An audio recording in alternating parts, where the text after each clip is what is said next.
As I told you earlier, a defense lawyer can always allege anything. It is not only about the military court martials. Even these civil courts, I'm reading it every day. So the question of perception, that's on individual basis.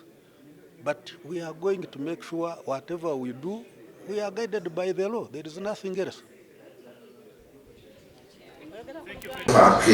Emmanuel Makanaka in Kipanga Village, Kamwenge District.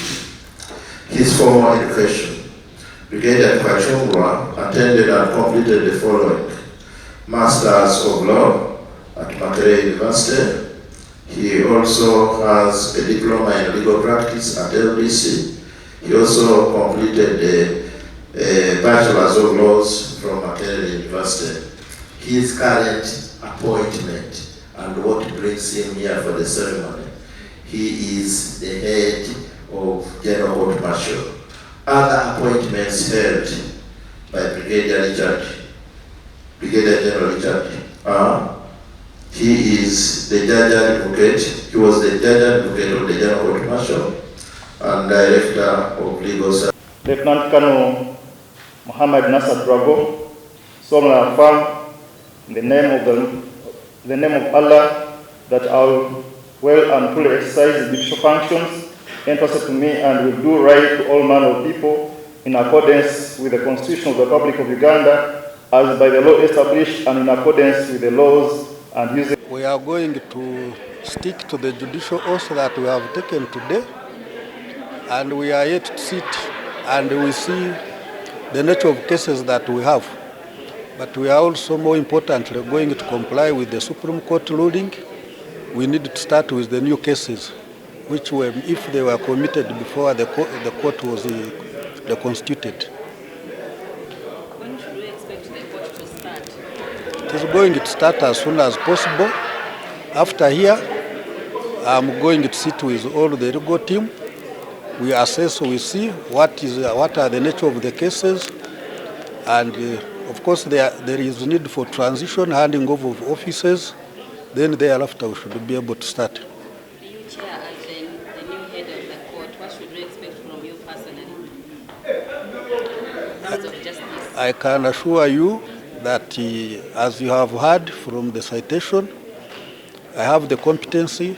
I have been adjudicating on cases as a judge advocate, and I have over 25 years of experience as an advocate. So I'm going to stick to the judicial oath, and also, more importantly, to abide by the Constitution and other laws that we shall be using. If we talk of the cases which are still pending in the court martial, if we talk of the numbers, how many are right now? And what are you starting with? No, as you are pending cases, I am not the prosecutor. There is the director of military prosecution. Even after here, I need to engage him and know the nature of cases that are available.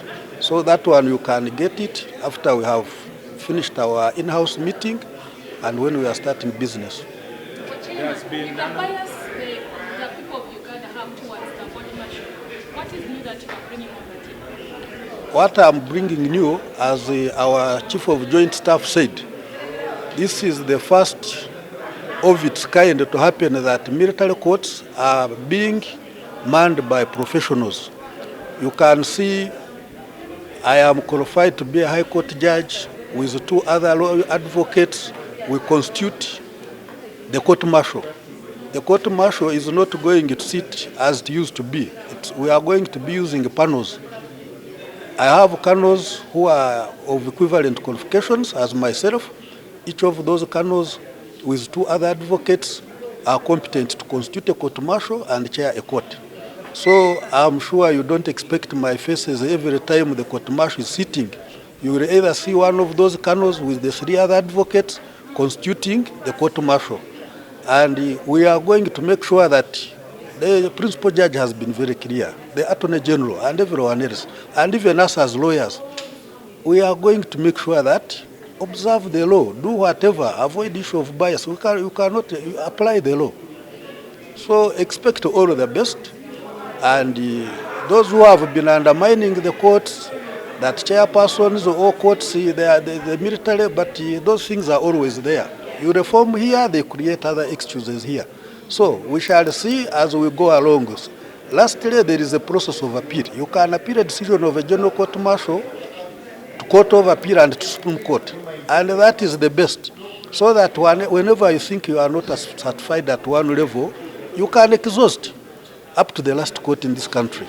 So with that kind of legal procedures, I'm sure everyone has to be satisfied through that judicial process, but not publicizing in the media. You make courts of media. Let courts go through the formal process of appeal. You are not satisfied, then you appeal to Court of Appeal of Uganda, not even Court of Appeal of the Army, Court of Appeal of Uganda. Then if you are not satisfied, go to Supreme Court. And once it makes a decision, it is binding on any of the parties aggrieved. Only one question, please. Yes. And all of you invited guests in your various capacity. As you could see from the program, I was not supposed to speak, but I think they looked around and realized that I was the highest ranking government official. So they decided to invite me, to invite the one who is presiding over this function. The principal judge is conducting this function on direct delegation by the president. But since I have the mic, and I was given an opportunity to say something and invite the principal judge, let me make 2 comments. 3. 1, anyone who doubted the NRM government's resolve to follow the rule of law and respect the judgments of court, the evidence is before you. So if you had any doubt that we will not follow what the Supreme Court said, I think all doubt has now been cleared. Everything that the Supreme Court asked us to do, we are doing. 2, I would like to congratulate the office bearers. It's a task that you've undertaken. The oath you've taken is not a light oath. It's a very serious matter. And we trust that you will do that which you have been entrusted to do for the good of your country. Lastly, as citizens of this country, we have one most fundamental function which comes from Article 1 of the Constitution, is to choose those who will lead us. On 15th January, we have an election of the president and members of parliament. I have no doubt that you will vote wisely. You will vote President Museveni back into office, because that's the only wise decision you have available to you. So, with those few remarks, I would like to wish you a happy new year and take this singular honor to invite the Honorable, the Principal Judge, to make her remarks. I thank you.